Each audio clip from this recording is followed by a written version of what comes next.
썩지 아니할 그 몸을 입는 것, 그것은 지금이 아니라 그날 판가름이 된다. 여기에 믿음이 있습니다. 우리는 이런 일을 얼마든지 볼 수 있죠. 하늘의 씨가 죽어 열매로 다시 살아나는 것을 여러분 생각하세요. 우리가 썩을 것이 불갑을 썩지 아니할 것을 입겠고 이 죽을 것이 죽지 아니함을 입으리로다. 그리고 이 부활은 단지 죽음에서 일어난 그것뿐만 아니라 더 큰 의미가 있어요. 부활이. 그것이 54절 바로 사망을 패하는 것입니다. 이 썩을 것이 썩지 아니함을 입고 이 죽을 것이 죽지 아니함을 입을 때에는 사망이 이김에 삼킨 바 되리라고 기록된 말씀이 응하리라. 이렇게 되어 있어요. 이 놀랍게도 이 부활은 단지 우리가 죽으면서 일어난다. 그게 아니라 적극적으로 이제 사망은 무용지물이다. 그거예요. 여러분 암이 무서운 이유가 뭐예요? 그거에 대한 약이 없기 때문에 무서운 거예요. 그거에 대한 만약에 약이 있다면, 치료약이 있다면 그거는 무섭지가 않아요. 약이 있는데 사망이 무서운 이유는 사망을 아무도 이길 수가 없어. 다 질 수밖에 없어요. 그러나 만약에 사망을 이길 수가 있다면 그거는 사망은 아무것도 아니라는 거예요. 그래서 거기에 사망은 너희 이기는 것이 어디네? 조롱거리잖아요. 약간 조롱하는 거예요. 어떻게 보면. 사망은 너희 쏘는 것이 어디 있느냐. 정말 그동안에 얼마나 그 사망이 얼마나 인류에게 눈물을 줬습니까? 세상에 이것저것 슬픈 일이 어서 사별하는 거. 사랑하는 아들이 죽고 딸이 죽고 어릴 때 부모가 없고 고아로 자라야 되고 사랑하는 남편이 죽고 아내가 죽고 세상의 이 사망의 이 어떤 그 괴롭힘 모든 것이 사망으로 끝나는 이 처절함. 근데 이제 이것이 사망이 이김에서 삼키바 된다는 거야. 이거는 우리 기독교에서만 얘기하는 거예요. 엄청난, 우리가 지금 얘기하고 있는 건 세상 사람들이 생각도 못하는 얘기예요. 사망이 무너진다는 거예요. 사망은 이김에 삼키바 된다. 이제 사망은 없다. 그동안 인류 역사를 통해 수많은 슬픔과 고통을 안겨주었던 사망은 사라진다는 거예요. 근데 이것을 이미 성경은 수없이 얘기했다는 거죠. 이사야 25장 8절에 보면 사망을 영원히 멸하실 것이다. 주 여호와께서 모든 얼굴에서 눈물을 씻기시며 그 백성의 수치를 온 천하에서 제하시리라. 여호와께서 이같이 말씀하셨느니라. 그렇기 때문에 이제 조롱하는 투로 사망은 너희 이기는 것이 어디 있고 쏘는 것이 어디 있느냐. 사망의 상처를 내는 곤충이나 그 힘으로 쏘아 죽이는 곤충같이 이 침을 제거하는 것이. 그래서 호세아 13장 14절에도 사망은 무능력하다고 했어요. 내가 저희를 음부의 권세에서 속량하며 사망에서 구속하리니 사망아 네 재앙이 어디 있느냐. 음부야 네 멸망이 어디 있느냐. 뉘우침이 내 목전에 숨으리라. 여기 보면은 호세아가 이미 얘기하기를 사망 이런 게 다 무너진다 그거예요. 사망은 무능력하고 오직 56절에 있는 것처럼 죄요. 죄와 관련돼서 죄인들에게는 그것이 엄청나지만 의인인 우리에게는 이제는 끝난 거예요. 죄가 우리를 공격할 수도 없어요. 그래서 사망에 쏘는 것은 죄요. 죄에 걷는 건 율법이라. 율법을 통해서 역사한다는 것이죠. 로마서 7장에서 공부했습니다.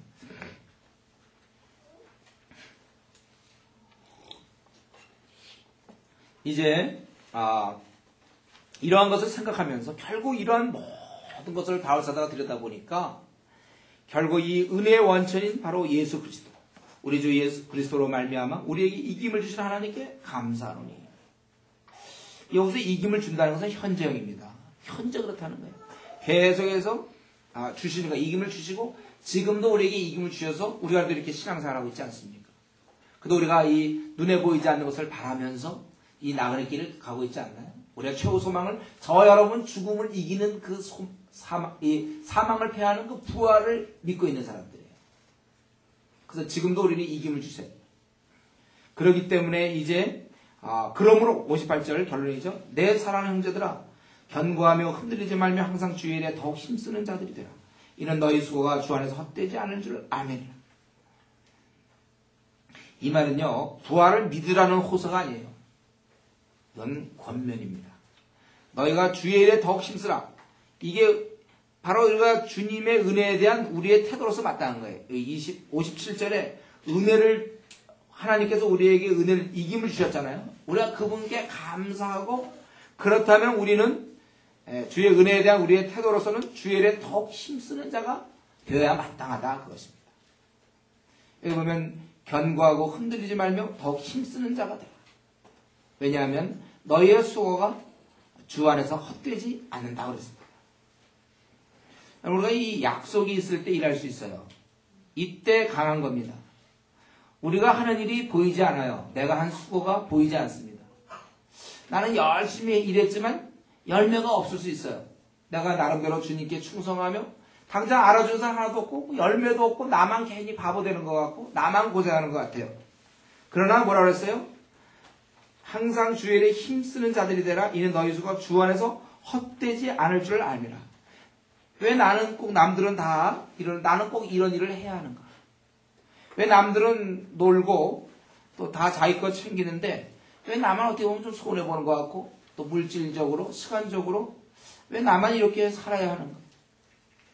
왜 이 정도 조건이면 남들은 뒤로 물러왔는데 왜 나만 이런 조건을 참고 견디면서 나보다 더 신앙 좋은 사람도 뭐 보니까 별로 이렇게 열심도 안 내고 자기 거 다 즐기고 할 거 다 아는데 나 뭐 믿은 지도 얼마 안 되고 그러는 것 같은데 왜 나만 이런 힘든 조건에서 수고해야 하는가? 그렇게 생각할 수가 있어요. 그러나 그 나라에서 열매가 있다는 거예요. 그러니까 우리가 여러분 왜 주님의 일 하다가 많이 지치는 경우 있죠? 그게 왜냐하면 거기까지만 보기 때문에 그래요. 이것에 대한 주 안에서 수고가 헛되지 않고 우리가 너의 수고가 주 안에서 헛되지 않을 줄 알미라. 이렇게 수고하는 것, 열매가 있든지 없든지 관계없어요. 그렇게 내가 수고하는 것, 그것은 헛되지 않는 거예요. 사실 이 구절이 제가 좋아하는 말씀이에요. 제가 힘들 때마다 왜 나만 이렇게 살아야 되는가? 이럴 때가 사실 들 때가 많아요. 그런 생각이. 또 어려울 때마다, 또 열매가 없을 때마다, 상황이 굉장히 좋지 않을 때마다, 잠이 잘 안 올 때가 많거든요. 원래 교회를 하다 보면 잠 안 올다가 참 많아요. 내가 왜 그렇게까지 그 사람을 붙잡아야 되고, 왜냐면 그 사람 늘 당해야 되고, 뭐 한두 사람입니까 우리 교회? 쩍쩍쩍하고 또 약속했다가 어기고 당하고 막 시간 나는 없어. 내 이전에 학생 때부터 해서 학생 운동할 때부터 항상 그랬어. 나는 나 그거 막 그때 시험 공부하고 대학원 진학해야 되는데 없는 시간에서 후배 돌보려고 약속을 해갖고 막 통없는 시간 나가서 쫓아가 보면 안 와요. 이유가 뭔가? 뭐 이제 특별한 이유도 없죠. 그때 이제 황당한 이유 중 하나가 낙엽이 떨어졌다 그거. 뭐 마음이 급했다. 나는 정말 막 어떤 때는 지각할까봐 택시 타고서 막 돈 있으려고 그래도 가는데 뭐 그런 이유가 하지도 않은 것 같고 이제 얘기할 때 참 어떤 때는 좀 이렇게까지 살아야 되나 이제 이런 생각 들 때 있어요. 참 그럴 때 정말 힘쭉 빠지고 집에 가고 싶고 이제 그럴 때 숱하게 제가 한 20년 넘도록 그렇게 지냈고 지금도 개척교회 하다 보면 아직 교회가 잘 정리가 안 돼갖고 많은 사람으로부터 사실 그런 일을 늘 당해야 되고 또 당해야 되고 또 당해. 그럴 때마다 생각이 뭐냐면 내가 누구 때문에 이런 일을 당하는 거예요. 주 안에서의 수고가 헛되지 않는다. 항상 너희들은 주의 일에 더욱 힘쓰는 자들이 되라. 저와 여러분 아마 나름대로 주님의 때문에 고생하는 게 있을 거예요. 수고하는 부분이 있을 겁니다. 왜 나만 이래야 되는가? 그 질문을 우리가 던지게 되지만 그러나 그 질문들만 끝나면 안 되고 그 다음 단계 넘어가요. 왜 나만 이렇게 늘 당해야 되고 나만 이렇게 시간을 내야 되고 나만 왜 못 갖추나? 다른 사람 자기가 갖추고 다 갖추면서 하는데 나는 주의를 하느라고 캠퍼스 부여잡느라고 아무튼 내가 이거 교회를 하느라고 나는 왜 이래야 되는가? 그래서 여기까지만 생각하다 실족당하는 사람 많아요. 안 해놔도 남들 다 그러는데 다 자기 거 챙기는데 뭐 나만 꼭 내 돈 써가면서 내 시간만 내고 나 그만해 이제. 여기까지 그 사단의 공격이거든요. 선을 행하다 낙심하도록 하는 거. 성경은 선을 행하다 낙심할지 말지니 피곤하지 아니하면 때가 이르면 거두리라. 때가 이르면 거두리라고 그랬어요. 그러니까 오히려 우리가 이 시간에 생각할 것은 내가 주님 때문에 시간을 투자하지 않고 남들 다 놀고 다 이거 다 챙길 때 나 혼자 어떻게 보면 바보처럼 주님의 일 때문에 시간 내고 전화 걸어주고 관심 쏟고 돈 쓰고 시간 내고 그래서 왜 나만 이래야 되는가 하는 사람이 있다면 이게 정상적이에요. 이게 빛나는 것입니다. 이게 귀한 거예요.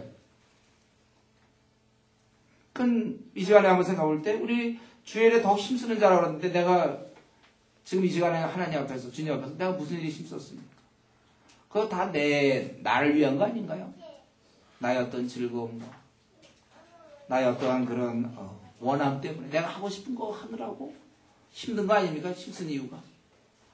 주님을 위해서 무엇을 우리가 했습니까?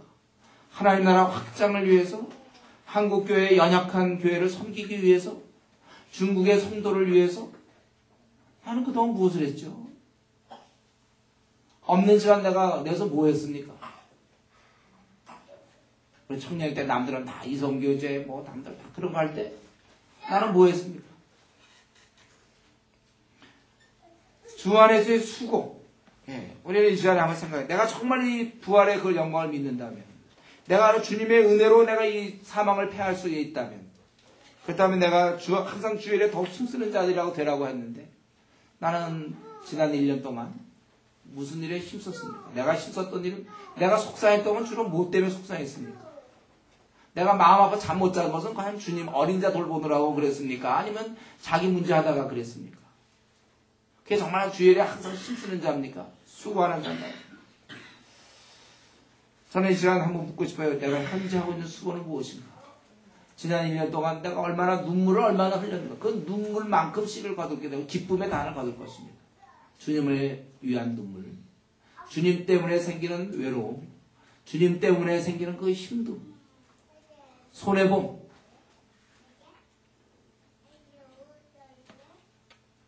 우리가 이렇게 생각할 때 열매가 없어도 우리 낙심할 거 없어요. 우리 또 주은혜 교회가 앞으로 수십만의 일꾼을 키우려고 할 때 어떤 일이 앞으로 벌어질지 모르지만 여러분들이 동참하시고 함께 수고하는 자가 돼야 돼. 노는 사람이 있으면 안 됩니다. 항상 더욱 여기 보면 항상 주일에 더욱 힘쓰는 자들이 되라. 오늘 이 말씀 여러분들이 각자 생각해 보시기 바랍니다. 나는 정말 내가 무슨 수고를 1년간 지난 지금 나는 현재 무슨 수고를 하고 있는 중인가? 또 내가 이런 수고하다 혹시 낙심했습니까? 다시 한번 오늘 이 말씀 기억하세요. 다른 사람이 알아주든지 말든지 열매가 있든지 없든지 간에 나는 나대로 항상 수고하는 자가 되고 앞으로 더 이상 내가 이제 이런 거 갖고 타박하지 않겠다. 왜 나는 꼭 이런 일을 해야 돼? 남들 노는데 자기 거 챙기는데 왜 나만 이렇게 시간을 내고 나만 이렇게 수고해야 되는가? 이제 이런 질문하지 않도록 그 나라를 생각하며 이거는 내가 마땅히 내가 뭐 봐줘 사는 것이 아니라 그분의 큰 은혜를 생각할 때 이거는 10,000분의 1밖에 안 되는 거예요. 나는 이런 걸 하면서 무익한 종이라 수고 다 한 이후에 무익한 종으로서 마땅히 해야 될 일을 한 것이다. 이 시간에 우리 한번 우리 자신을 생각하면서 또 이 부활 우리의 최후 우리라고 죽음을 이기시게 하신 소망을 주신 우리 주님의 은혜를 감사하면서 동시에 내가 주님을 위해서 한 수고가 무엇인지 주일에 항상 힘쓰는 자가 되라고 그랬는데 나는 무슨 일에 힘쓰는 자가 되며 무슨 일로 내가 고민하며 무슨 일로 내가 잠 못 이루고 속상해하는 것입니다. 주님 때문입니다. 그렇다면 감사하십시오. 그리고 더 마음을 굳게 하십시오. 주 안에서 수가 헛되지 않는다 그랬어요. 저 역시도 이 구절을 붙잡고 일하고 있는 건데 이 시간에 한번 하나님 앞에서 내가 주님을 위해서 무슨 일로 수고하며 어떻게 지내는지 뭐 10분 정도 우리 좀 하나님 앞에서 좀 자신을 돌아보면서 부활의 소망을 가진 자답게 살고 있는지 우리 자신을 기도할 수 있도록 같이 기도합시다. 제가 자신이 없어요. 제가 자신이 없거든요. 그 친구로 되기 원합니다. 끝나고 누나 또 그냥 전주하세요. 전주하시면 제가 또 여러분 정말 예수님을 사랑하시니까 같이 다시 한번 고백하겠습니다. 네. 16장의 말씀.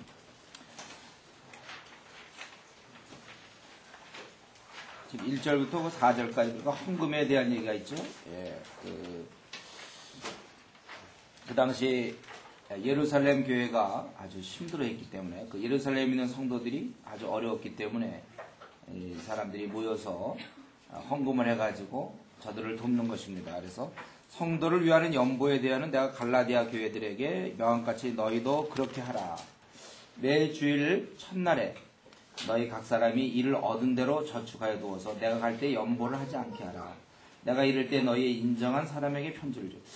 이제 돈을 갖고 가야 되는데 그것을 혹시라도 오해할 수 있기 때문에 지혜롭게 너희 쪽에서 인정한 사람에게 편지를 주어 너희 은혜, 이게 바로 예물이 되겠죠.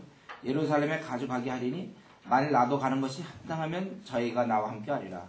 합당하죠. 왜냐하면 그들은 잘 누구인지 모르기 때문에 사실은 바울사가 가야 되는 거야. 그래서 그러면 내가 간다. 지금 그 당시에나 뭐 지금도 늘 있지만 늘 마찬가지인데 이 땅에서는 우리가 하나님이 우리에게 주신 축복의 땅이 아니기 때문에 이 땅에서는 우리 성도들이 얼마든지 어렵게 될 수 있고 이렇게 도움을 받아야 될 만큼의 가난할 수도 있습니다.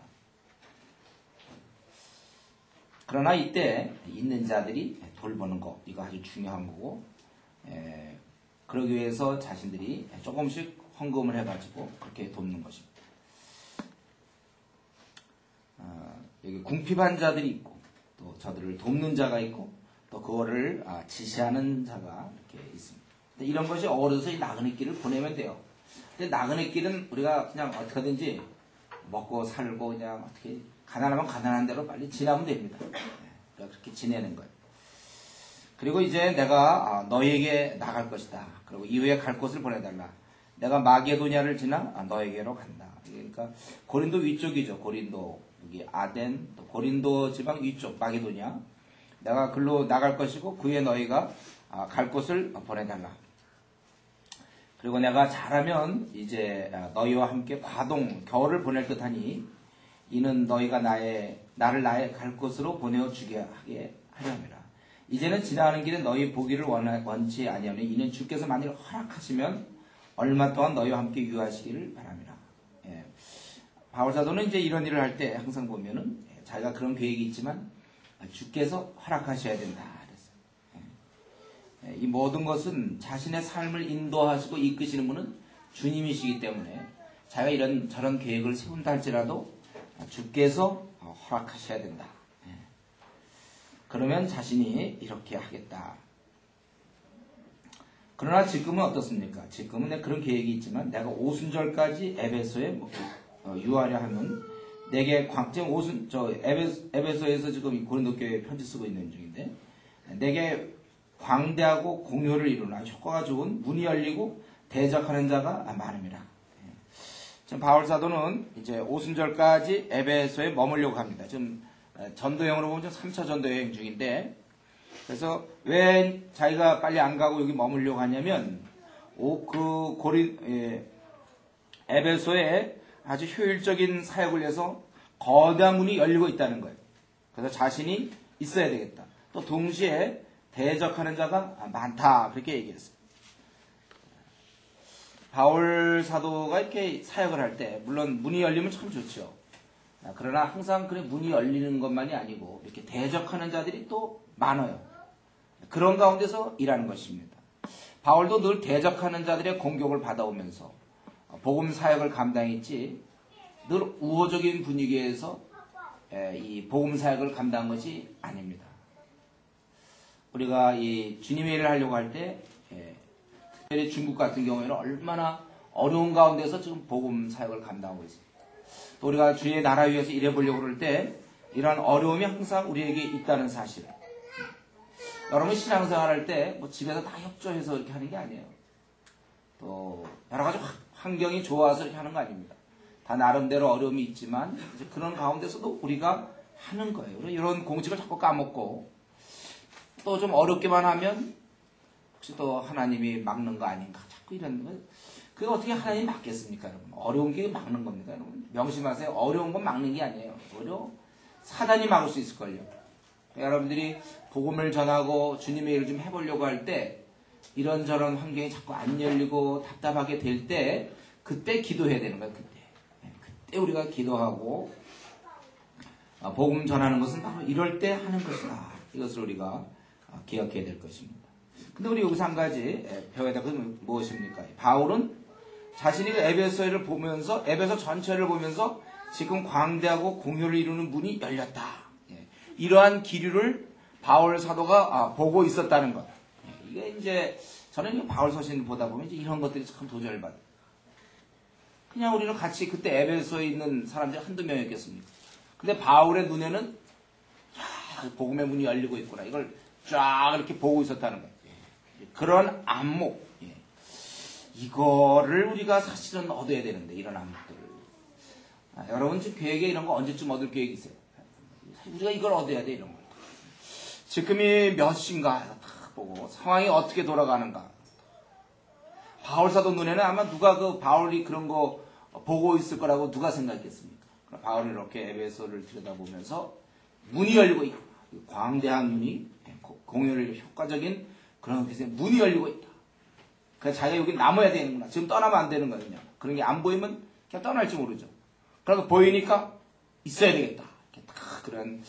그러한 그 통찰력, 이런 것이 바울 사도에게 있었다는 거예요. 같은 신앙인이라고도 여러분 단계가 천차만별입니다. 바둑을 둬도 겨우 이제 18급 때는 그 전 사람도 있고 18급도 있고 뭐 13급, 12급, 뭐 9급, 뭐 5급, 4급, 뭐 1급 초단, 뭐 이렇게 다 9단까지 다 다른 것 같죠. 그들이 바둑판을 볼 때마다 다 달라요. 18급이 볼 때는 그냥 내 거 한두 개 죽나 중에 또 10급이 보는 거와 5급이 보는 거와 단이 보는 거와 9단이 보는 거는 다르다. 우리가 이제 이러한 안목이 필요해요. 이런 것을 볼 수 있어야 돼요. 그 당시에 에베소를 들여다보면서 바울사도는 문이 열리는구나. 한번 그런 걸 좀 상상해 보세요. 이런 걸 그냥 광대하고 공유하다 또 이거 좀 PBS 광대하다 공유를 이루고 문이 열리고 대적하는 자는 많다. 적은 게 아니라 많았구나. 이게 아니고 이런 거 할 때 이런 말 할 때 그 바울사도의 그 심정 같은 거 생각해 보세요. 여기에서 내가 지금 시간을 얼마큼 써야 되겠구나. 자기 시간이 많지 않기 때문에 시간 배분을 잘 하는 거야. 이렇게 요때만큼 시간을 써야 되고 내가 오순절까지는 내 여기서 시간을 보내야 되겠고 그 다음에 내가 빨리 또 저기 예루살렘 가야 되겠고 그 다음에 내가 고린도 지방 가야 되겠고 이런 게 제가 다 생각한다. 여러분 이런 안목 여러분 지금 이 한국교회 여러분이 이렇게 살면서 21세기 현재를 여러분 살아가면서 이런 안목이 있습니다. 여러분 이렇게 딱 보입니까? 지금 우리나라 전체가 이게 눈에 들어옵니까? 우리나라만 들어오면 안 돼요, 여러분들. 중국이 눈에 들어와야 되고 지금은 당연히 지금 이렇게 들여다보면 한국, 중국 이게 다 이렇게 들어와야 돼요. 지금 여러분 한국을 딱 볼 때 어떻습니까? 지금 이 기울어져 가고 있는 거 느끼세요? 한국교회 문 닫은 시간이 점점 가까워지고 있어요. 점점 성도들이 점점 미지근한 사람이 점점 늘어가요. 이거 보이시죠, 여러분들? 교회마다 보면 가만히 있는 성도들이 점점, 교인들인데, 점점 늘어가요. 복음 전하는 자는 점점 퇴조합니다. 복음 전하지 않아요. 점점 줄어들어요. 제가 안타까운 생각은 뭡니까? 선교단체 출신으로서 안타깝게 생각하는 것은 선교단체가 퇴조하고 있어요, 지금 우리. 복음 전하지 않아요. 그냥 모여서 양육단체화되고 있어요. 이게 한국교회 영향이라니까요. 한국교회가 점점 줄어가고 있잖아요. 그거 보십니까, 여러분들? 거의 400만 정도가 이제는 주일날 그냥 교회 나갔다가 말다. 이런 사람이 한 400만쯤 되고 1000만 중에 점점 줄어가고 있어요. 그러면서 점점 미지근한 신자들은 점점 증가하기 때문에 주 5일 요번에 근무제도 하면서 교회들이 큰 타격이 있는 거예요. 왜냐하면 이제 그러면 그나마도 주일날 나오야 되는데 놀러 가면 금요일 저녁부터 주일까지 하면 어떻게 할 것인가. 지금 막 한국교회 지도자들이 그런 거 연구하고 있어요. 왜냐하면 워낙 그래서 막 걱정한다니까 주 5일 된 것은. 그러나 우리 깨어있는 자들이 주 5일 된 게 하나님 주신 정말 좋은 기회구나. 그래 평일날 전도하기 어려웠는데 하루 토요일날 마음껏 전도할 수 있구나. 깨어있는 자들이 이거 참 기쁨으로 받는 거예요. 이거 하나님 감사합니다. 이때 좀 마음껏 전도 좀 하고 싶었는데 직장생활에 너무 매여 있다가 드디어 하루를 하나님 주시니까 이거 기회다. 이렇게 보는 관점이 다른데 어쨌든 지금 우리 한국교회 특징 중 하나가 안 움직여요. 아주 복음 전하는 사람 아주 눈 씻고 찾아보기가 참 힘듭니다. 구호는 많고 복음 전하는 것에 대해서 당연히 얘기하지만 실제로 1년 내내 단 한 명의 영혼도 거듭나게 하지 못한 채 교회에 직분 자들이 있다니까요. 이게 말이 안 되는 거거든요. 이전에 우리 초대교회 보면요, 이 7 집사들은 복음 전하다 막 죽기도 하고 막 이러지 않았습니까? 그러니까 이 미지근한 신자의 증가, 교회만 왔다 갔다 하는 사람, 11시 예배만 드리고, 그래 집에서 겨우 기도 식기도 정도 하고 조금 뭐 기도하든지 고적 한 10분 정도 될까 하루 종일 해도 그런 사람들이 지금 굉장히 늘어나고 있고 그런 사람이 때가 되면 집사가 되는 게 한국교회 현실이에요. 그러니까 집사들 신앙을 믿을 수가 없어요. 초대교회 집사들은 믿었어요. 그들은 집사 정도 되면 목숨 내놓고 주일 수도있는데 이제 여러분 이런 안목을 보셔야 돼요. 우리 한국교회 지금 점점 쇠퇴하고 있다는 사실, 이제 촛대가 옮겨지고 있다는 사실, 한때 뭐 영국, 유럽, 영국 그것이 미국으로 건너서 한국 땅에 왔다 그러는데 얼마 안 돼서 지금 벌써 가고 있어요. 지금 우리는 그 마지막 시점에 와 있는지 모르겠어요. 이게 보이셔야 돼요, 여러분들. 한때 우리 선교단체들이 막 열심을 냈습니다. 80년대, 90년대에 막 하는데 지금은 양육단체와 거의 양육단체와 그렇게 되고 있다는 사실에 대해서 막 마음 아파야 돼요. 우리 동시에 뭐가 보이고 있습니까? 이 바로 옆에 붙어있는 어마어마한 거대한 하나님이 준비한 이거 비밀 병기 중국. 이거 하나님이 지금 이렇게 역사의 손길을 보면 이 중국을 준비하고 있지 않습니까? 중국은 무슨 계획 세우는지 알아요? 중국 지도자들이 10만 명의 선교사를 보내겠다. 그거 아닙니다. 엄청난 계획에서 10만 명 보내겠다는 거예요. 지금 전 세계적으로 가장 많이 보내는 선교사 많이 보내는 게 미국이고 우리나라가 두 번째 만 몇 명 돼 있고 그다음에 영국이 세 번째 5천 몇 명 좀 되는데 중국은 그런 거 관계없어. 10만 명 내보내겠다 이거죠. 그리고 중국의 무한한 자원을 보게 돼요. 더구나 그들이 하나같이 양질의 자원들이에요. 목숨 주님을 위해서 미지근한 성도 없어요. 중국은. 그런 사람들이 쫙 준비되어 있어요. 이 세계 복음화의 이 중추적 역할을 중국이 감당한 것이 확실하며 그러나 중국이 갖고 있는 취약한 부분이 우리 보인단 말이에요. 뭡니까? 저들은 말씀을 잘 몰라요. 뜨겁긴 한데 말씀을. 그래서 이번에 우리가 중국 갔다 와서 그렇게 깨달은 거 아닙니까? 이들이 그렇게 있고 저들이 농촌 가정교회에서는 열심히 키웠지만 앞으로 중국이 도시화되고 있는데 계속 도시화되죠? 도시화가 계속 되고 있는데 누가 그거를 지금 중국교회 지도자들이 감당하기가 어려워요. 이 도시화. 그걸 이번에 우리가 보고 온 거예요. 그렇다면 우리라도 여기 동참하겠다. 우리가 동참하겠다. 그래서 640명의 캠퍼스 선교사를 내보내자. 이렇게 되려면은 지금 우리 보통 선교단체 640명의 간사가 있어야 될 정도의 규모인데 그러기 위해서는 정신 바짝 차려야 돼요. 저와 여러분들이. 정신 바짝 차릴 뿐만 아니라 기도 많이 해야 됩니다. 이거 그냥 표어송, 구어송으로 640명을 생각한 게 아니에요. 32개의 성마다 20개 대학에 우리 각 거기 캐피탈에 우리 보내겠다. 우리 이거 그냥 한번 그건 갖다 한 계획 좀 세워보자. 이게 아니고 진실이에요. 이거 진심입니다, 여러분. 중국어를 움직여야 되고 앞으로 세계 복음화에 우리가 참여하겠다는 뜻이에요. 기도하셔야 돼. 이런 거 갖고 꿈꿔야 돼, 여러분들. 한가한 거 갖고 자꾸 기도하지 마시고 그저 자신이 외모나 이런 거 신경 쓰지 말고 자기 앞에 있는 여러 거 조그만 거 갖고 생각할 게 아니라 중국 대륙을 먹을 생각을 해야 돼요. 아니 그 나라를 우리가 생각하며 세계 복음화를 위해서 중국은 지금 3천만 명의 거의 우리나라 막 숫자만큼은 안 되지만은 화교가 있단 말이에요. 그리고 동남아시아 이 밑에 거는 다 중국이나 마찬가지예요. 지금 이런 거 생각하면서 중국어 배우기를 힘써야 될 것이고 또 어떻게 하면 이 중국을 우리가 도울 수 있을까?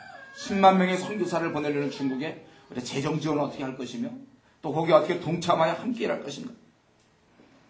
우리가 지금 이런 게 지금 당연히 보여야 되는데 이런 게 하나도 안 보이고 그저 보이는 거 그저 그런 거 없고 그냥 주일날 가서 예배드리고 교회에 여러 가지 이래도 불평이나 하다가 전도 하나도 안 하고 그리고 내 앞날 문제라 항상 생각하고 주님의 인도도 잘 모르겠고 깨어 근신하여 이거 사단에게 마음을 빼앗긴 것입니다, 여러분. 한국교회 성도들이 마음을 다 뺏겼어요. 사단이 우는 사처럼 두루 다녔다고 그랬죠. 그 반면 그게 현재으로만 나오면 안 돼. 지금도 다니고 아직 한 명도 안 먹었다는 뜻이 아니에요. 그렇게 원래 다니는 게 처음부터 시작된 거야, 사단에게. 그래서 깨어 근신하지 않은 사람 다 먹힌 겁니다. 그 먹힌 특징이 뭐냐면 이런 게 하나도 안 보이는 거예요. 그냥 내 앞날만 보이고 그래서 내 문제, 그래서 나의 문제. 어쩌면 내가 좀 그래도 내 걸 챙길 수 있을까? 내가 우리 가족은 어떻게 먹여 살리고 항상 그런 생각만 하는 거지. 이 중국 이후에 인도의 10억에 대한 생각까지도 마땅히 해야 되는데 아직 생각도 안 해. 인도. 어떻게 하면 인도를 우리가 또 도울 수 있을까 지금 생각하시네. 지금쯤에 우리가. 사실 우리가 이번에 지난해 여름에 중국 갔지만 원래 인도도 가려고 그랬어요. 여건이 안 되고 우리 재정 형편과 이런 게 여건이 너무 안 됐어요. 그러나 인도 가야 돼, 우리. 인도 갈 겁니다. 인도 가서 앞으로 중국의 13억뿐만 아니라 인도의 10억. 그 거대한 사람들, 아직 인도는 문이 열려 있거든요. 중국도 문이 닫힌 것 같지만 내가 보기엔 다 열려 있는 거예요, 그 정도면. 오히려 그렇게 공안들이 잡아주고 그래야지 더 우리가 근신하고, 그래야 좀 약간 재미도 있는 거예요. 우리나라에서 뭐 이거 복음 전하는 거 여러분 긴장감 느낍니까? 무시당할까봐 그거 걱정하지 잡혀갈까 걱정 안 하잖아요. 기껏해야 누가 뭐라고 그러는지. 여러분, 사실 이런 게 다 보이면서 내 남은 생 그거 딱 계산하면 한 50, 60까지 뛸 수 있을까? 겨우 준비가 한 10년 잡고, 실제 뛸 수 있는 건 한 2, 30년짜리인데, 그거 다 쏟아 넣어야 되고, 지금 한참 준비할 때, 이런 거 다 생각 못하고 있었다면, 그게 사단에게 마음을 다 뺏긴 겁니다. 사단이 뭐 하겠습니까? 지금 살아있어서. 사단은 계속해서 주의 일꾼 안 되도록 자꾸 세상사에 계속 넣어주는 거예요. 계속 그런 데 관심 갖게. 자신의 문제에 밤낮 빠지게 만들고. 내 문제에 왜 이렇게 많이 빠져 있습니까? 왜? 나 한심한 나를 못 찾고. 그건 이미 지난 거고. 그래, 나 같은 자를 받으신 주님, 이제 그렇다면 주님이 나를 받은 이상 누가 나를 뭐라고 그러겠습니까? 이제부터는 전진할 뿐이지. 사람들이 나를 어떻게 볼까? 또 나의 뭐 성격 뭐. 그런 거 한가. 그래서 제가 한가할 때 그런 거 같다고. 한가할 때. 얼마나 할 일 없으면. 지금 그 시간에 중국 공부해야죠. 영어 공부할 것이고. 제가 사실은 2학년 때, 대학 2학년 때 내가 그리스도를 만나고 나서 그때 내가 처음 들었던 생각이, 제가 깊은 평안과 동시에 들었던 생각이, 나는 많이 늦었구나. 그 생각 들었어요. 제가 2학년 여름방학 때까지 헤매고 있었거든. 아, 나 많이 늦었구나. 그때 왜냐면 이 선교단체에 있는 형제자매들이 불같이 뛰었거든. 복음 전하고 크게 뛰는 모습 보면서 저들은 1학년 때부터 했는데 나는 2학년 여름방학 지금 내가 정신 차렸구나. 내 문제만 빠져있다가 내가 그때 늦었구나. 정말 그때 아주 그 늦은 감을 갖고 있었어요. 내가 지금부터라도 준비해야 되겠다. 여러분, 내 마음을 빼앗긴 것에 대해서 억울해 하십시오. 지금 제 설교를 들으면서, 이 말씀 들으면서 나는 도대체 이런 것도 없었고 그냥 지내왔다면 사단에게 마음을 다 빼앗긴 거예요, 여러분들. 그러니까 이런 게 안 보이죠. 마음을 다 빼고 그냥 놀고 그냥 텔레비전이나 보고 그냥 뭐 학교 다니면 학교 생활하고 직장 다니면 직장 생활하고 그냥 집에 가서 텔레비전을 보고 그냥 친구들 만나고 요즘 새로 나온 영화 있으면 영화 보러 다니고 마음을 빼앗긴 것입니다. 그게.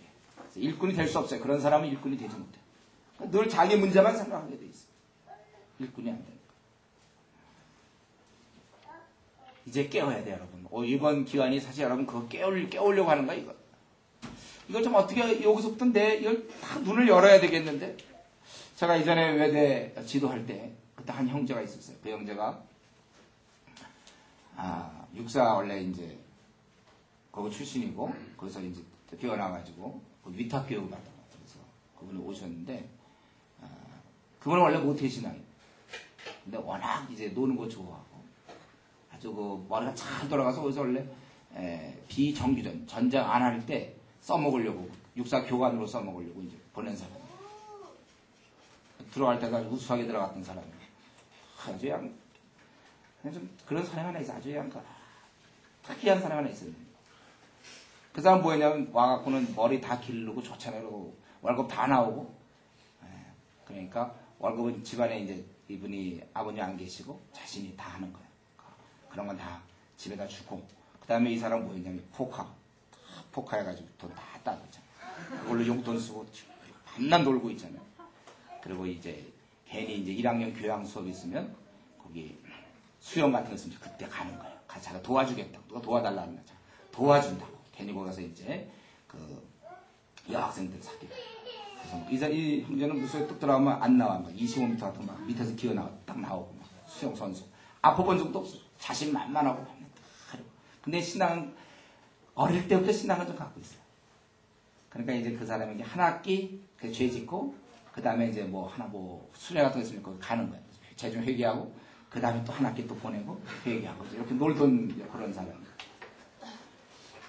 제가 이제 그때 외대도 올 때, 한 누구든지 오니까 아직 우리 리더들에게는 그 영혼에 대한 관심이 아직 없을 때요. 리더들이. 아직 어린 자들이기 때문에. 그래서 제가 이제 지시해서 수련회 이런 거 하는 거 이야기 단 한 명이도 좋으니까 누구라도 보고 와야 되니까 도상에다 갖다 붙여놔라.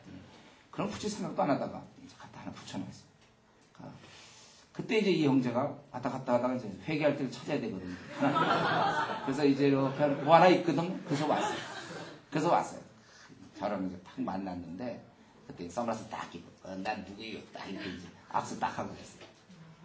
그리고 수련을 갔는데 처음에 자기 회개하러 갔겠죠. 조금씩 고치고 이제 또 끝나면 또 이제 하려고. 근데 거기서 그 정도로 끝난 게 아니라 완전히 죽게 붙잡혀 버렸어요. 바뀌었어요 거기서.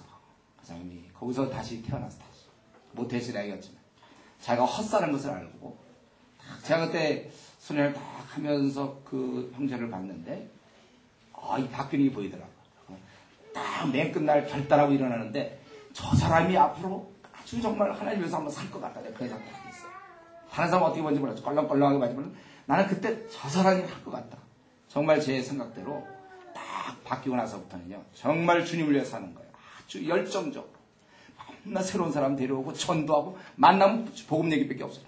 너 왜 안 믿냐? 죄 얘기해서 막 세게 막 그동안 알던 자매들 막 끌고 오기 시작하고 정말 그 복음을 내라고 참 그때부터 그는 정말 그리스도인으로 살았어요. 그가 참 그때가 그가 깨어나는 순간. 여러분 그 우리 놀이 중에 그 얼음땡 놀이 알아? 얼음 하면 자기가 딱 꼼짝도 못하고 자기가 움직이지 못하고 누가 치기 전까지. 어쩜 우리 신앙이 지금 얼음의 상태에 있는지 모르겠어요. 이게 다 하나도 안 보이고 뭐 도무지 하나님 나라에서 아무런 기능도 못한 채 20년, 25년 이렇게 살아왔단 말이에요. 이게 한번 하나님께 쳐주셔야 돼요. 깨라!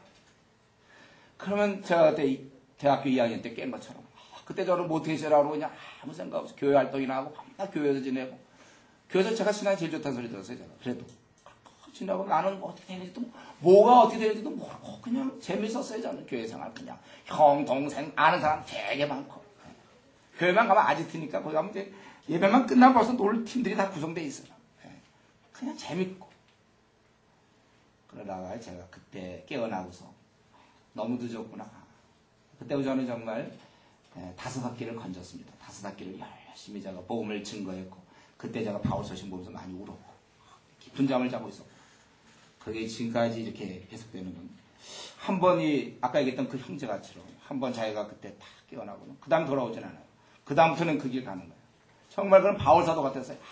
아주 충성스럽게 아주 열심히.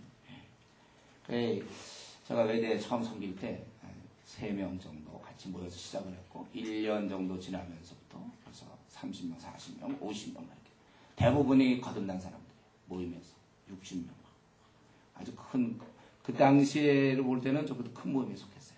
한 1, 2년 지나면 제가 그때 그 풀타임도 아니고 저는 그때 협동으로 대학원 다니면서 가서 돌봤을 때 그러니까 저는 그래요. 원래 이 선교단체는 원래 이래야 된다는 거예요. 아니 선교단체인데 있는 사람 모아놓고 1년 전이나 6개월 전이나 비슷하면 그게 무슨 지금 한국교회 근데 지금 우리 한국의 현 상황을 볼 때 선교단체들이 폐쇄 현상이 있다는 게 바로 그런 거예요.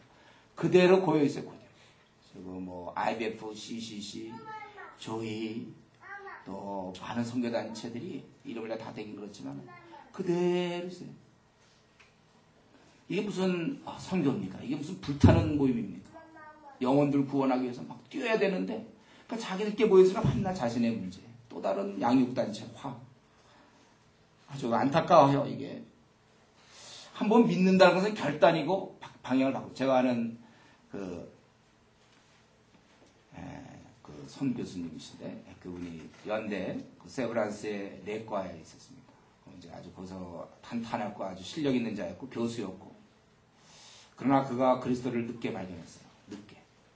늦게 주님을 믿고서 그는 이 마음의 이 원함, 영혼에 대한 생각 그런 걸 해서 결국은 이게 무슨 꼭 일반 원칙이 아닙니다. 사편내는 게 아니라 걔는 그 좋은 자리 그 연대 세브란스 거기에 그가 내과 쪽에 아주 지위를 다 갖고 정말 탄탄대로였지만 그만뒀어요. 선교사 그렇게 뜻을 정하고 그렇게 하죠. 그분이 늦게 믿었어요. 늦게 믿었지만 한번 이 길이 확실히 들어선 이상 그 다음에 내가 그동안 잘못한 거고 이걸로 이렇게 했다. 여러분 이 바울 사도가 담메색 이후를 생각해 보십시오. 담메색에서 그가 정말 살아계신 주님 만나 뵙고 그 다음에 눈이 감기고 그가 무슨 생각했겠습니까? 지금까지 자기가 이게 뭔가 열심히 내가 살았는데 헛되이 살았구나. 쓸데없는 데 살았구나. 그래서 그가 이제 다시 한 번 하나님이 기회 주실 때는 목숨 다하여, 오히려 그는 매를 맞아 감옥에 들어가도 심령은 평안했으며 이것이 바로 사는 길이라는 걸 확신하고 있었다는 거예요. 진리로 그는 무장되어 있었고 그렇게 사는 거예요, 여러분. 한 번 사는 건 이렇게 사는 것이지 그냥 누가 하라고 해서 들락날락 위에 올라갔다 좋았다 내렸다 좋았다 위로 올라갔다. 여러분 이런 건 이제 그만두세요.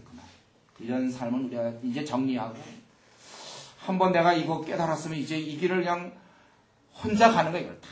다른 사람 뭐라도 관계없어요. 원래 이런 게 멋있는 거예요. 신념의 사람. 한번 내가 뜻을 정한 이상은 돌아오지 않는 거예요. 충성스럽게 가는 거예요. 그런 삶이 좀 멋있지 않습니까? 이전에 참 그렇게 지내죠. 우리 제가 케임브리지 세븐 얘기했잖아요. 케임브리지 세븐. 도도하고 그들이 그 학교에서 앞날이 촉망되고 도도하고 그러던 자였지만 말씀에 붙잡혀야 되고서는 2년 뒤에 자들이 회심하고서 얼마 안 있어서 중국 네이지를 향해서 그 깜깜한 곳에서 복음에 대한 것을 갖고 한번 자신의 젊음을 드리는 거예요. 그들이 그 캠브리지 대학에서 그들 파송식 때 얘기했죠. 여러분이 정말 여러분을 자신을 드리지 않는다면 하나님은 우리를 쓸 수가 없습니다. 내가 그냥 뺀질 아무것도 없이 그냥 지내는데 하나님 우리를 어떻게 쓰냔 말이에요. 하나님께서 우리 자원한 자를 쓰는 거예요. 여러분이 자신을 드리기까지는 하나님도 여러분을 쓸 수 없습니다. 그 말하고서 이들은 자기를 진짜 드렸어요. 한번 진짜 드려본 거예요. 저는 오늘날 이런 사람이 한국교회에 필요하다는 거예요. 정말 내가 한번 깨달았으면 이 길로 그냥 가는 거지. 좀 가는 듯 한 3번 하더니 또 한 2번 들어오고 또 가는 듯 하더니 또 뒤로 다시 돌아오고 늘 거기서 10번을 진보를 못해. 그냥 한마디 보세요. 쭉 가는 거예요. 그냥 한번 뜻을 정하고. 저는 이러한 사람들을 좀 많이 만나고 싶고 우리 주은혜교 성도들이 하나같이 좀 이랬으면 좋겠습니다. 이런 관점에서 이렇게 딱 안목을 갖고 에베소 교회가 지금 에베소가 어떤가 문이 열리고 있구나 이런 게 보여야 돼요. 우리나라 이 3,700만 명이 소망 없이 살아가는구나 이게 안 보입니까 여러분? 그래서 저들은 교회에 의지하고 있는데 교회 사람들은 나 몰라라는 식으로 자기 문제만 빠져있고 이게 한국교회 현실 아닙니까? 이걸 들여다볼 때 분한 마음이 들어야 되죠.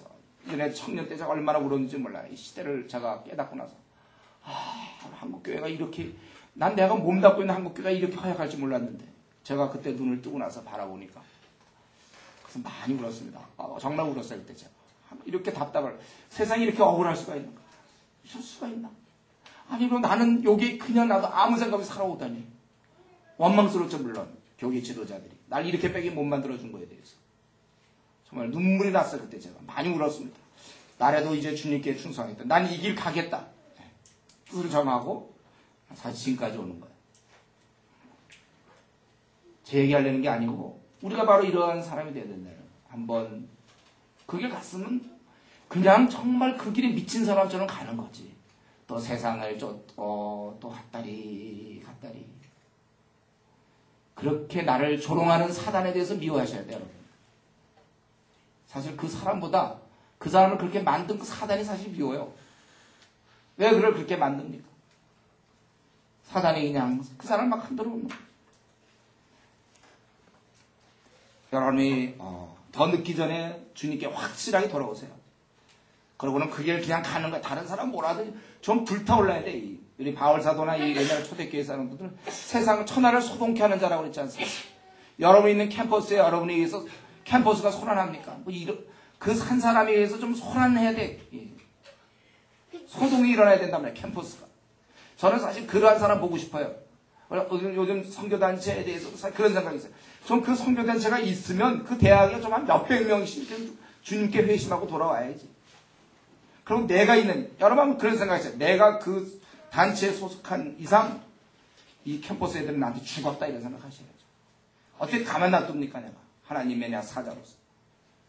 그냥 믿는 사람끼리 모여서 그저 서로 점검해주고 항상 믿는 사람끼리 복음 전하러 그냥 가는 휴능은 좀 해요. 뭐 좀 전하긴 전하는 것 같은데 그냥 하고 끝이에요. 정말 사람을 얻겠다. 만약 자기가 우리가 뭐지 그런 거죠. 영업사원이라고 생각하면 이거 못하면 월급 없다 그럴 때 좀 막 좀 어떻게든 먹고 살려고 하려는 그런 투지가 안 보이는 데가 눈빛을 봐도 전도를 합니다. 캠퍼스 선교단체도 전도를 하는데 요즘 캠프 선교 가르쳐 사람은 전도를 하는데 눈빛을 보면 그게 아니에요. 영혼을 뭐 내가 이걸 꼭 안 구원해도 뭐 그렇게 큰 문제가 아니다는 게 막 눈빛에서 보이니까요.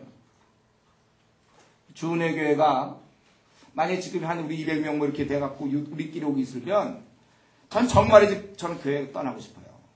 차라리 내 중국으로 들어가든지 아니면 나 혼자 매일 복음 전하러 다니든지. 우리 모두가 다 더 효과적으로 하려고 사실 이 교회를 숨기고 있는 거예요. 모두가 다 눈이 반짝반짝거리고 영혼을 보면 좀 잡아버리려고 하고 그런 마음이 들어요. 사단에게 다 먹혀 들어간 것들 다시 다 끄집어내고 다시 세우고. 우리가 이러한 좀 한 번 주님 섬기려면 뚜렷이 섬기고 말면 말고 이런 정신이 필요합니다. 하나님께서 나를 부르셨는데 이게 어찌된 부름인데 내가 이렇게 흐리멍텅하게 지낼 수 있겠는가. 나를 흐리멍텅하게 만든 그 주를 대적하는 세력에 대해서는 분노하십시오. 그렇게 허용한 또 내 자신도 좀 화가 나고.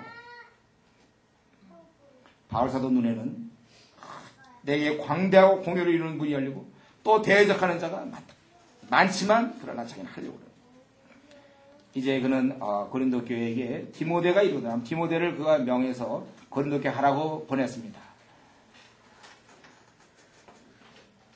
사도행전 19장 22절에 있는 대로 마게도냐로 보냈는데 거기 목적지가 고린도 같아요. 그래서 저들이 와서 두려움 없이 힘쓰 일하도록 너희들이 해줘야 될 것이고 또 그들을 너희가 받아들이라. 저를 멸시치 말고 잘 받아들이고 또 평안히 내게 보내어 내게로 오게 하라. 나는 저와 형제들과 함께 오기를 기다린다. 이들을 잘 대해줘야 될 것은 10절에 있는 것처럼 나와 같이 주의 일에 힘쓰는 자기 때문에 그렇다는 거예요. 그리고 이제 아볼로를 또 보내려고 그러는데 문제는 아볼로가 가지 않아요. 이런 거 여러분 생각해봤습니까? 12절. 형제 아볼로에 대한 저더러 형제들과 함께 너에게 가라고 내가 많이 권했지만 지금은 갈 뜻이 일절 없으나 기회가 있으면 가라. 저는 사실 이런 구절이면 참 위로가 되는 거죠, 저한테는. 바울사도 같은 사람이 얘기를 했어도 듣지 않는 사람이 있었는데 내가 교회에서 사람들한테 좀 이렇게 해봐라도 말 되게 안 듣는 사람들이 있잖아요. 할 수 없구나, 그건. 다만 그러나 바울사도 많이 권했다 그러잖아요. 그래도 또 권하는 거예요. 또 이렇게 좀 권하면 또 뭐 강요합니까? 뭐 설득합니까? 또 이런단 말이에요, 사람들. 참, 그러니까 이게 해야 되는 거 뻔히 지금 이 바울사도 볼 때 고린도 교회가 너무 이 지도자 없이 헤매고 있는 모습 보면서 아볼로 당신 가시오. 가서 붙잡아줘야 하는데 안 한단 말이에요. 그래서 여러 번 얘기를 해도 안 가요. 그럼 어떡합니까? 그건 할 수 없어요. 그냥 기도하겠죠. 바울사도가 이렇게 권해도 안 되는 그런 것도 있구나. 하물며 나 같은 사람이 뭐 권했는데 말 안 듣는 거 그건 내가 뭘 그렇게 섭섭히 생각하는 거야. 우리 뭐 좀 권하면 뭐예요, 좀 강요하지 마. 제가 전도제 만들었죠. 강요하지 마세요. 그게 그런 걸 강요라고 얘기하면 됩니까? 우리 불신자에게 전도할 때도 마찬가지. 얘기하면 강요. 지금 물에 빠지는 사람 붙잡아 주려고 그러는데 그게 강요입니까? 내 손 잡아라. 아니면 밧줄 잡아라. 왜 강요합니까? 난 싫어합니다. 자기 물에 빠져 죽어가면서. 때때 우리가 어린 신자들, 당신 그렇게 보니까 뻔히 이것이 좋은 길이니까 이렇게 권유할 수 있을 때 그걸 좀 그 큰 마음을 알아야 되는데 우선 그 형식이 강요 같으니까 다 이렇게 되는 거예요. 그러잖아요. 여러분들 이미 경험에 그런 경험 없습니까? 우리가 그런 거를 좀 많이 깨달아야 돼. 이게 왜 이런 얘기를 하고 있는가? 많이 권하는데 지금 갈 뜻이 일절 없으나 기회가 있으면 가리라. 참 가야 되는데 이때 아볼로가 왜 이렇게 안 갔는지 모르겠어요. 바울의 큰 마음 속에는 보내야 되는데 그럼 뭐 어떡합니까? 안 간다는데. 참 난처한 거 안 간다는데. 안 가겠다는데. 우리 조장들 또 우리 하자 뭐 하자 이럴 때 못 하겠다는데. 참 난처한 거예요. 할 수 없어요. 이제 바울사도는 고린도 교인들에게 너희가 정신 깨어란 말은 정신 차리라. 정신 차리고 항상 지도자는 이런 얘기 할 수밖에 없어. 좀 정신 좀 차려라. 좀 신앙생활 잘해라. 우리 목사님은 만나고 신앙생활 잘해. 그럼 내가 뭐라고 얘기하겠습니까? 그 얘기 왜 할 게 뭐 있어요? 그 얘기 말고 또 다른 얘기 할 거 뭐 있습니까? 목사가. 야 같이 그럼 우리 축구나 하자 그럴까요? 저 코치입니까 축구? 애들 모아서 축구하고. 그냥 너도 신앙생활, 물론 놀 수도 있지만, 너도 신앙생활 잘해라. 항상 그거에 깨어 믿음에 굳게 서서, 믿음에 굳게 서서 남자답게 강건하여라. 믿음에 굳게 서라. 당시에 거짓 교사들이 많기 때문에 남자답게는 용기 있는 것을 얘기해요. 단 반대제 핍박이 많았거든요. 너 그렇게 집에서든지 또 주위에서든지 친척이든지 이럴 때 반대제 핍박이 많지만 너 남자답게 그리고 강하라. 그리고 이 모든 일에 사랑 가운데서 행하라. 네가 이렇게 정신 차려서 아주 강하면서 또 사랑으로 행하라. 그리고 형제들아, 스데바나의 집은 곧 아가야 첫 열매와 또 성도 선지로 작정한 줄을 너희가 아는지라. 내가 너희를 권하노니 이 같은 자들과 또 함께 일하며 수고하는 모든 자들에게 복종하라. 바울이 아가야 거기서 1장 16절에 보면 이제 바울이 세례를 주는 모습이죠. 스데바나의 거기에 아가야 첫 열매라고 그랬어요. 그는 이제 그리스도인이 되고 나서 뭘 했습니까? 또 자기가 그리스도인이 된 이후에 이 스데바나라는 사람은 성도를 내가 섬겨야 되겠구나. 그렇게 했다는 거예요. 여러분, 예수님 믿고서는 이런 걸 결정을 해야 돼요. 자기가 예수님 믿고 나만 이게 아니라 내가 정말 이렇게 뭔가를 해야 되겠구나. 이 스데바나 사람 스데바나 그분은 자기가 예수를 믿고 성도를 섬겨야 되겠구나. 그렇게 작정을 했단 말이에요. 이런 작정, 마음정. 여러분, 이번 교회에 사실 이런 걸 작정해야 돼. 내가 어떻게 하면 앞으로 내가 뭘 섬길 것인가. 한국교회에 위하여 내가 어떻게 내 생을 드릴 것인가. 작정하는 거 중요한 거예요. 또 이런 자들과 또 함께 일하면 수고하는 모든 자에게 복종하라. 여기서 복종이란 말이 여기서 나왔는데, 중요한 것은 그의 직책 때문이 아니라 그가 교회 당회장이니 담임 목사니 전도사니 조장이니 이런 직책 때문이 아니라 주를 섬기는 자라면 여러분들이 복종해야 된다는 거예요. 이 성경의 원리입니다, 여러분. 그가 정말 정성을 다하여 주님을 섬기는 자라면 우리는 그런 자를 복종해야 되고, 또 18절에 있는 것처럼 그런 자들을 알아주라, 인정해주고 격려해줘야 된다는 거예요. 왜냐하면 이들이 주님의 일에 힘쓸 때 바로 사단의 공격이 많이 받기 때문에 그래요. 그렇기 때문에 더욱 성도는 힘을 그에게 실어줘야 된다는 거예요. 우리가 예를 들면 이런 수련할 때 디렉터가 있다. 그러면 또 타임키퍼가 있다. 또 여기 조장이 있다. 그러면 그건 그만큼 더 쉽게 공격을 받는단 말이에요. 어떤 때 막 일하기 싫어할 수도 있고, 막 낙심될 수도 있고. 사단이 가만히 있겠습니까? 이런 모임을, 지금 한 달씩 하는 모임을. 한 2시간짜리면 좀 봐주겠지만, 한 달씩 하는데 일꾼 나올 텐데 가만 놔두겠습니까? 우리 자체가 문제가 있는 거예요. 여러분, 첫째 주는 좀 잘 넘어가죠. 둘째 주에 이런저런 문제 많이 생긴다고 그랬죠. 예. 아마 셋째 주, 다음 주에 또 이런 문제 자꾸 있을 거라, 그걸 우리가 슬기롭게 극복할 것입니다. 또 극복하고 기도하고 하면서 해결해 나가야 돼요. 사단이 자꾸 이런 공격하니까 그래서 이들을 갖다가 인정해 주라는 거예요. 좀 순종하고 복종하고 따르고 이렇게 하라는 것입니다. 거기 보니까 17절에는 스데바나, 부드나도, 아가이고가 바울의 부족함을 보충한 것입니다.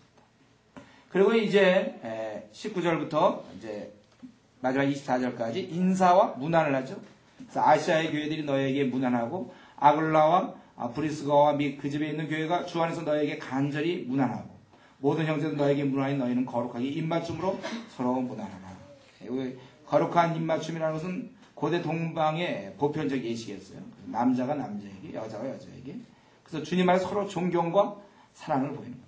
이 성경이 문안, 꼭 문안을 많이 하죠. 서로 돌아보는 것이 중요한 겁니다. 늘 자기 문제 관심 갖지 말고 다른 사람을 항상 돌아보는 거예요. 문안함.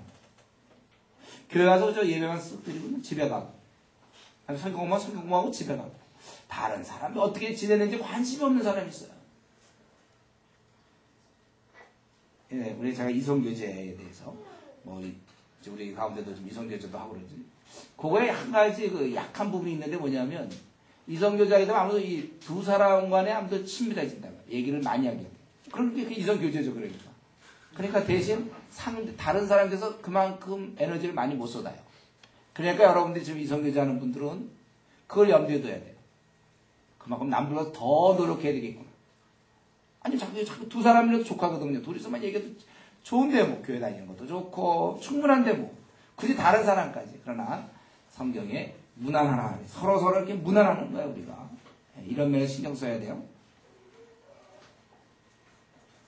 나 바울은 친필로 너에게 문안하노니, 이것은 바울의 이제 자기의 사도의 저자의 그 진정성, 이것이 바울의 편지라는 것을 얘기하기 위해서 만일 누구든지 주를 사랑하지 아니하거든 저주를 받을지어다. 주께서 임하십니다. 참 여기 보면은 맨 끝부분에 어떻게 또 이런 저주를 받으라고 얘기하는 이거요. 사실 이것은 결국 가만히 보면 이게 사랑이에요. 이게. 그들이 결국은 이 주님을 사랑하지 아니하면 저주를 받을지어다. 사실 우리가 앞으로 우리를 이제 재판하시고 우리를 심판하실 그분을 우리가 바로 섬기는 게 우리에게 큰 축복인데 그렇지 않는다면 그럼 너희들 이거 어떻게 되겠느냐. 아주 강한 경고죠. 그만큼 이들을 위하는 마음이에요. 이게. 이 저주와 그 다음에 주 예수 그리스도의 은혜가 너희와 함께하고 나의 사랑이 그리스도 예수 안에서 너희 무리와 함께 할지어다.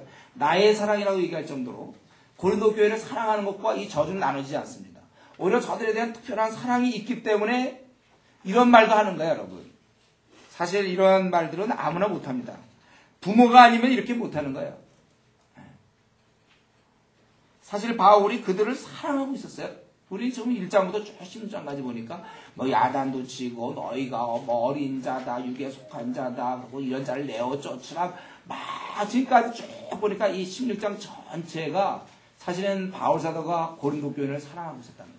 그러니까 아볼로를 보내려고 그랬고 벌써 디모데도 보냈고 오면 잘 대해주라고 얘기하고 그들을 이렇게 장하게 많이 편지를 쓴 것도 결국 저를 사랑하고 있었기 때문에 그렇다는 것입니다. 사랑하지 않으면 이렇게 야단도 안 쳐요. 사랑하니까 그들을 이렇게 하는 거예요. 저는 이 시간에 한번 우리 자신을 한번 생각하면 좋겠는데 내가 다른 사람들과 관계를 맺을 때 어떠한가? 우리 뭐든지 기본이 사랑이어야 돼. 내가 그 사람을 정말 사랑하는가? 나는 그 사람이 좋은 이유, 좋아서 잘 대해주는 겁니까? 또 그렇지 않은 사람은 또 어떻게 되고? 중요한 것은 내가 앞으로 많은 사람을 만날 때 결국 그 사람을 사랑하는 거야. 야단치는 이유도 사랑하기 때문에 야단쳐야 되고 사랑하기 때문에 내가 그런 행동을 취해야 되는 거야. 사랑하지 않는다면 뭐 마음에 없으면 그냥 모른 척하고 끝이에요. 별로 대화도 안 해요. 우리는 사랑하기 때문에 서로에게 상처를 주기도 하고 받기도 하면서 지내는 거예요. 사랑하기 때문에 이제 우리가 그 사람에 관심을 갖고 그 사람을 돌봐주려고 그러고 거기에 오해도 받고 또 어려움도 있지만 그렇게 하는 거죠. 바울사도는 저들을 이렇게 사랑하기 때문에 이렇게 긴 편지를 쓰지 않습니다. 얼마나 긴 편지라면 이렇게 이 편지 쓰려면 시간이 얼마나 걸렸겠습니까? 긴 편지를 하나하나 다 설명해가면서 사랑하기 때문에 저희 여러분이 이제 앞으로 한국교회 다 지도자가 돼야 되고 한국교회를 책임지며 중국을 우리가 생각하고 인도를 생각하고 앞으로 우리가 전 세계를 생각하면서 우리가 살 때 이러한 사랑 바울사도에게는 나의 사랑이 그리스도 예수 안에서 너희 무리와 함께 할지어다. 결국 이 신앙 성숙한 사람 주일 일을 열정적으로 하는 사람의 마음속에는 주님의 사랑이 풍성히 젖어 있었고 또 그것이 밖으로 결국 주위 사람에 대한 사랑으로 바뀐다는 거죠. 우리 이렇게 생각해 볼 때 나 자신은 좀 어떠한가? 나는 정말 이 주님의 사랑으로 내가 충만한가? 우리 에베소의 그 기도처럼 그래서 지성으로 우리의 지식으로 깨달을 수 없는 그래서 사랑의 넓이와 길이 높이 깊이를 깨달아. 정말 나는 언제나 그렇게 깨달음. 또 나는 정말 도대체 언제나 다른 사람을 야단칠 수 있는 사랑하기 때문에 야단칠 수 있는 단계까지 나는 갈 수 있는가? 미워해서가 아니라 사랑해서 야단칠 수 있는 그런 인물로 내가 좀 될 수 없는가? 부모가 우리 야단칠 때 사랑하기 때문에 그런 거 아닙니까? 하나님 좀 내가 좀 바뀌게 해주십시오. 우리 고린도서 지금 끝내면서 우리 바울사도 이런 모습을 통하여 바울사도가 그러한 그 시대를 바라보면서 막 그러는 모습이나 사람을 권할 때 어떤 사람은 말 듣기도 하고 또 안 듣는 사람도 있고 그러면서 그냥 다 이래가 나가는 거야. 그리고 또 야단치고 이 모두가 사랑의 마음이 있었기 때문에 주여 도대체 저는 언제쯤 사랑의 마음으로 다른 사람을 야단칠 수 있는 단계까지 되겠습니까? 주님 저는 언제쯤 이제 이 얼음땡처럼 말이죠. 이 얼려있던 내가 깨어나겠습니까? 아직까지도 이런 게 하나도 보이도 않고 보이는 건 그저 내 주위 그저 남은 내 문제 내 앞날 문제 이 시대를 볼 수 있는 눈을 사단이 날 가끔 너무 갖고 놀았는데 주님 나를 이제 좀 자유케 하십시오. 나로 하여금 이제 그저 분한 마음을 가지세요. 여러분들 그동안의 세월을 생각하면 내가 이 좋은 시절 어떻게 지냈는가 나에게 그런 긴박함이 있는가? 내 남은 생이 얼마나 짧은데 내가 이걸 정말 제대로 좀 쓰고 있는 중인가? 이 시간에 한번 우리 같이 통성을 한번 기도하겠습니다. 제대로 내가 그 시간을 지금까지 사용하고 있었는가? 나는 지금 이런 엄청난 영적 그 통찰력, 영적 전쟁이 있는 와중에 나는 한가하게 살아오지 않았는가? 나는 주위 사람을 사랑으로 야단칠 만큼의 그런 사람이 난 되는 거야. 나는 주님에서 무슨 일을 지금 하고 있는가? 하나님 나를 이제 더 이상 사단의 이런 농락으로부터 나를 자유케 하옵소서. 내가 그동안 오랫동안 내가 사단에게 이렇게 조롱을 당합니다. 아무것도 안 보이고 시각장애인이 길이 안 보여서 이렇게 더듬는 것처럼 난 내 인생을 더듬고 있습니다. 내가 또 이런 가운데 지금까지 지났는데 주님 나를 오늘 이 저녁 바꿔주십시오. 우리 통성으로 같이 한번 기도하겠습니다.